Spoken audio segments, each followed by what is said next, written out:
Today session 2, what are OLTP tables and OLAP tables? So ఈ tables గురించి తెలుసుకోవాలంటే క్లారిటీగా ఒక ఎగ్జాంపుల్ చెప్తాను. ఒక రిటైల్ బిజినెస్ ని మనం తీసుకుందాం. ఫేమస్ రిటైల్ బిజినెస్ ఏముంది? చాలా ఉన్నాయి, బట్ దాంట్లో ఒకటి తీసుకుందాం. For example DMart retail business అనేది ఒక ప్లేస్ లోనే లేదు, అది చాలా పెద్ద రిటైల్ బిజినెస్. సో ఆ రిటైల్ బిజినెస్, ఆ డిమార్ట్ కంపెనీకి చాలా బ్రాంచెస్ అనేవి ఉన్నాయి. ఫర్ ఎగ్జాంపుల్ ఒక బ్రాంచ్ అనేది రాజమండ్రిలో ఉందనుకుందాం. సో ఆ బ్రాంచ్ కి ప్రతిరోజు ఒక 500 to 1000 పీపుల్ డిమార్ట్ షాప్ లోకి ఎంటర్ అవుతున్నారు. మనం ఒక బిగ్ బజార్ లోకి ఎంటర్ అయ్యామంటే ఏం చేస్తాం? ఖాళీగా అయితే వెనక్కి రాము కదా. సో ఏదో ఒకటి కొనుక్కుని మనం ఇంటికి వెళ్తాం. సో అలా వచ్చిన ప్రతి ఒక్కరు ఏదో ఒకటి కొనుక్కుంటారు. అలా కొన్న వాటికి మనం ప్రైస్ అనేది మనం పే చేస్తాం. మనం తీసుకున్న ఐటమ్స్ కి ఒక ప్రైస్ అనేది ఉంటుంది, అది మనం పే చేయాలి. సో ఇక్కడ క్యాషియర్ ఏం చేస్తాడు? మీరు తీసుకున్న ఐటమ్స్ కి ఒక బిల్ అనేది సిస్టమ్ లో టైప్ చేసి లేకపోతే స్కాన్ చేసి మీకు బిల్ అనేది ఇస్తాడు. ఆ బిల్ రావటానికి ముందు ఆ సిస్టమ్ లో మీరు తీసుకున్న ఐటమ్స్ యొక్క రేట్ అనేది అక్కడ టైప్ చేసి నోట్ చేస్తాడు. నోట్ చేసిన తర్వాత ఎప్పుడైతే ఎంటర్ చేస్తాడో, అలా ఎంటర్ చేసినప్పుడు ఆ రిపోర్ట్ అనేది సేవ్ అవుతుంది.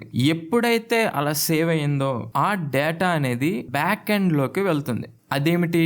అదొక డేటాబేస్, బ్యాక్ ఎండ్ డేటాబేస్ లోకి వెళ్తుంది. మనం నేర్చుకునే డేటాబేస్ టెక్నాలజీ ఏంటి?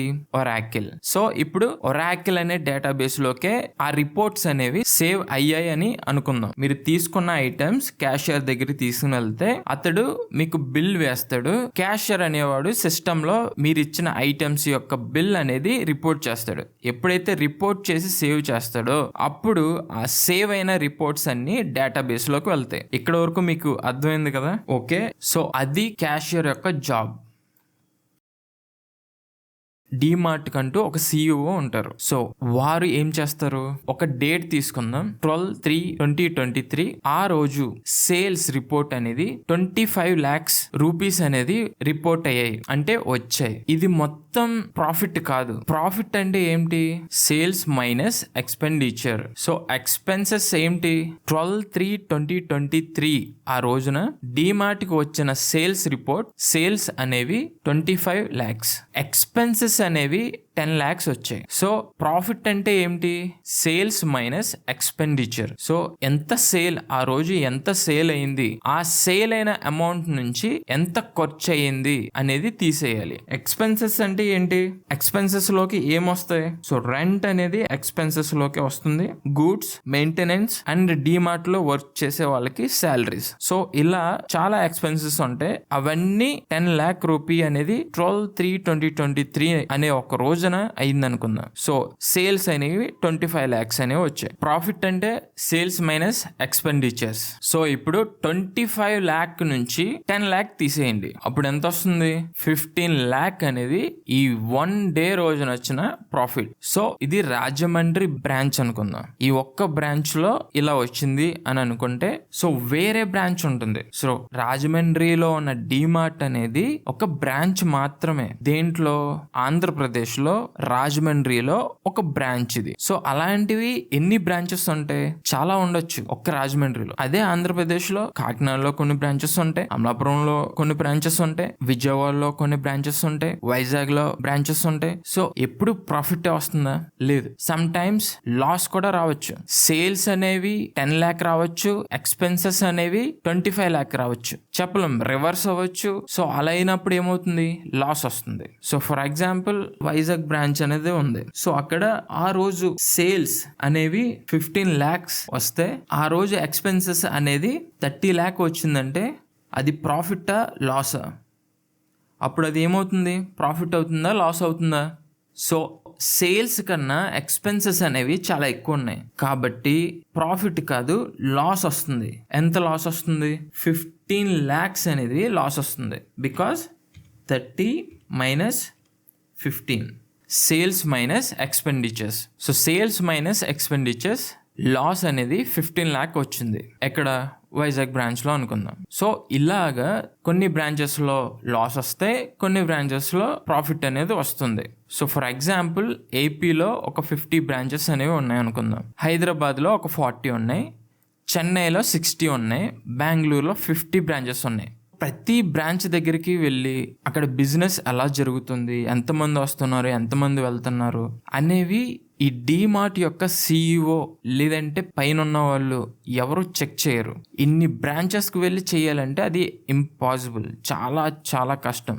సో వాళ్ళు ఏం చేస్తారు, ఇలా లాస్ వచ్చే కంపెనీస్ని మేనేజ్ చేయాలి, ప్రాఫిట్ వచ్చే కంపెనీస్ని ఉంచాలి, లాస్ వచ్చే కంపెనీస్ని రిమూవ్ చేసేయాలి.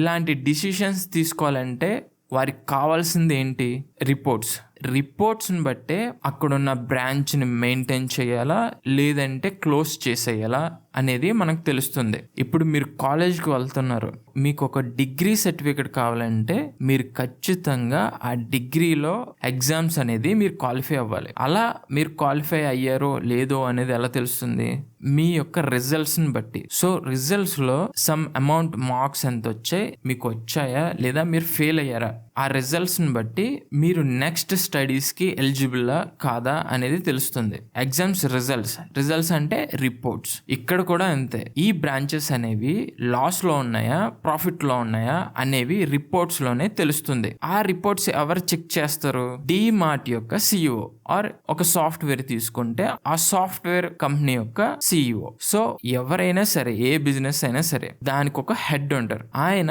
ప్రతిరోజు రిపోర్ట్స్ అనేది చూస్తారు. అది చాలా పెద్ద బిజినెస్ అవి ఉంటే, అది పాన్ ఇండియా లెవెల్ బిజినెస్ అయ్యి ఉంటే, సో వారు district wide and state wide, country wide reports అనేవి వారికి కావాలి.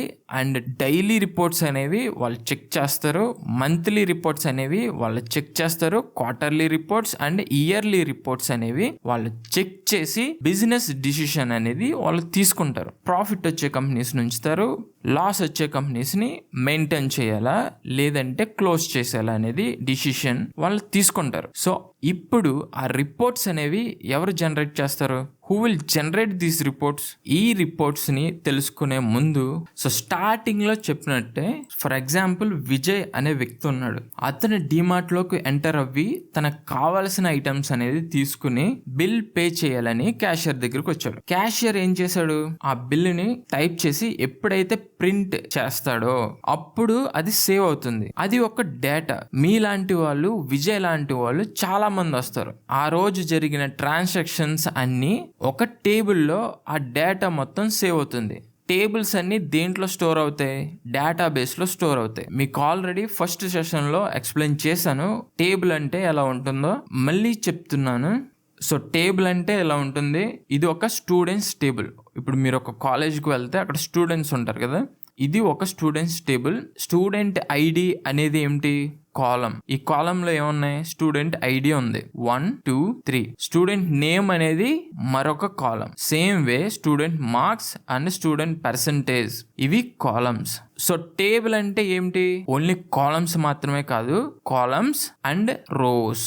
ఇక్కడ రోస్ ఏమిటి, first row Mahi 70% second row Praveen 90 marks 89%, third row Vijay 85 marks 83%. So ఈ స్టూడెంట్ ఐడి వీటిని కాలమ్స్ అని అంటారు, వీటిని రోస్ అని అంటారు.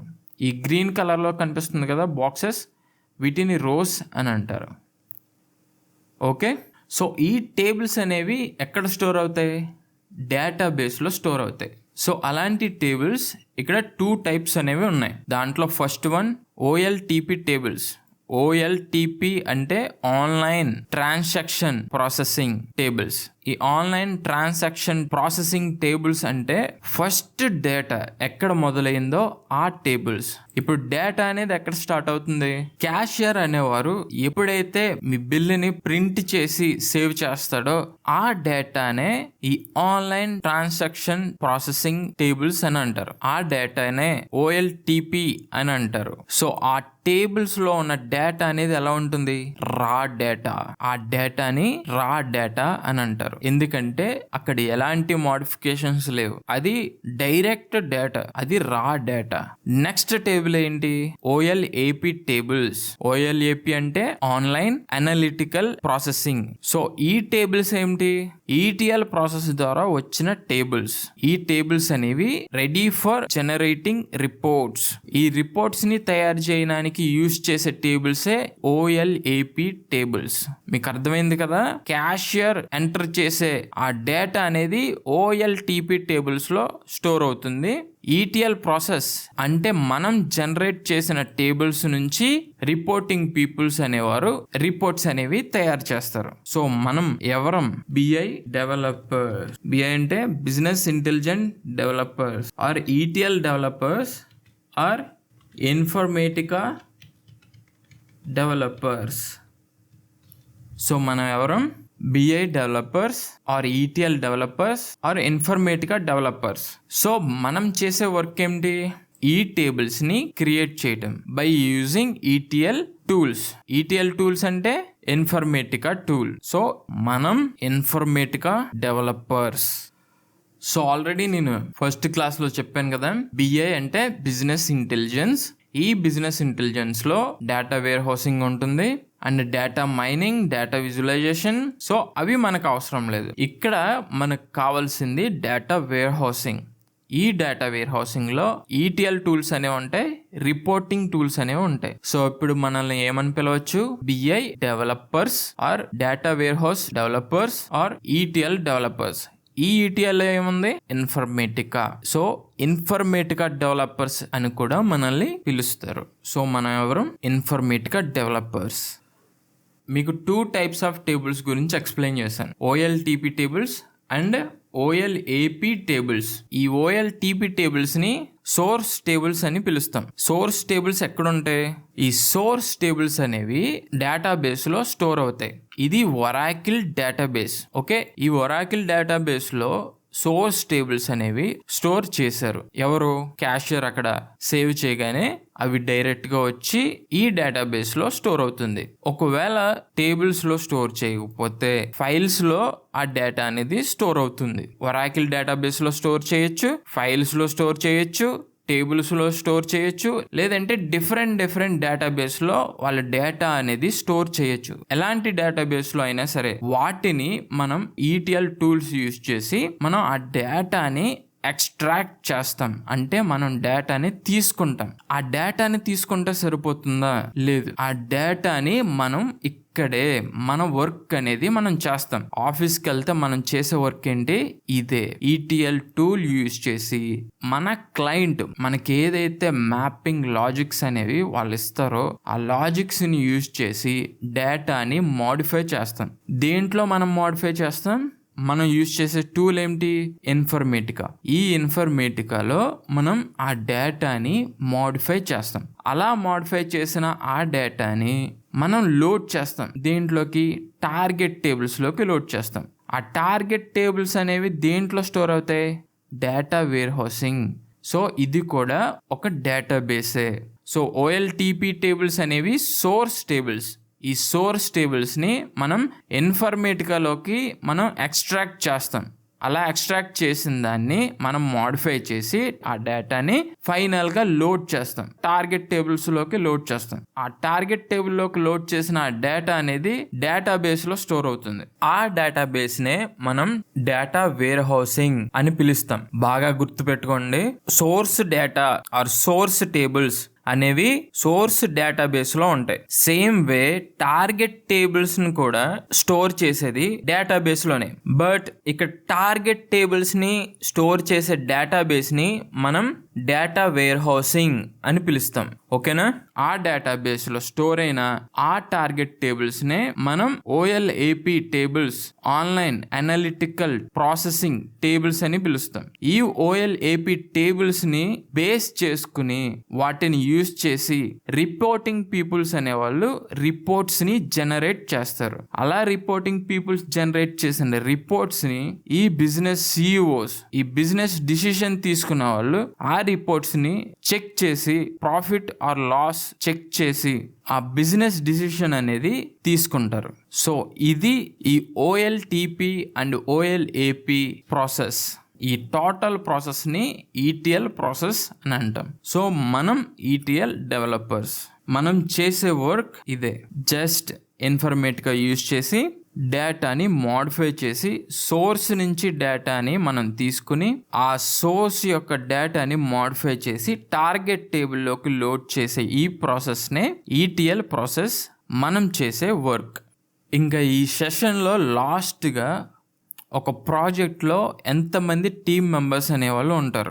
సో ఒక ప్రాజెక్ట్లో first of all team manager అనేవారు ఉంటారు, నెక్స్ట్ టీమ్ లీడ్, తర్వాత database administrator, next ETL developers, next ETL testers. So ఇక్కడ మేనేజర్ అనేవారు 1 person ఉంటే, టీమ్ లీడ్ 1 person ఉంటారు, డేటాబేస్ అడ్మినిస్ట్రేటర్ అనేవారు 1 person ఉంటారు. సో ఈటీఎల్ డెవలపర్స్ అనేవారు ఇక్కడ 4 members or 5 members or 6 members. It's totally depending on project. Project అనేది చాలా పెద్దగా ఉంటే, బిగ్ ప్రాజెక్ట్ అయితే దానికి కావాల్సిన మెంబర్స్ అనేవాళ్ళు చాలా ఎక్కువ మంది ఉంటారు. ఈ టోటల్ టీమ్ మెంబర్స్లో ఈటీఎల్ డెవలపర్స్ అనేవారు మాత్రమే చాలా ఎక్కువ మంది ఉంటారు. సో ఈటీఎల్ డెవలపర్స్కి more growth and more vacancies అనేవి ఉంటాయి. సో ఎక్కువ మంది ఈటీఎల్ డెవలపర్స్నే తీసుకుంటారు ఇన్ ఎనీ ప్రాజెక్ట్. సో ఇక్కడ ఈటీఎల్ డెవలపర్స్కే ఎక్కువ డిమాండ్ అనేది ఉంటుంది. So this is the session. Next సెషన్లో ఒరాకిల్ బేసిక్ కాన్సెప్ట్స్ గురించి నేను ఎక్స్ప్లెయిన్ చేస్తాను, about creating tables and creating schema etcetera.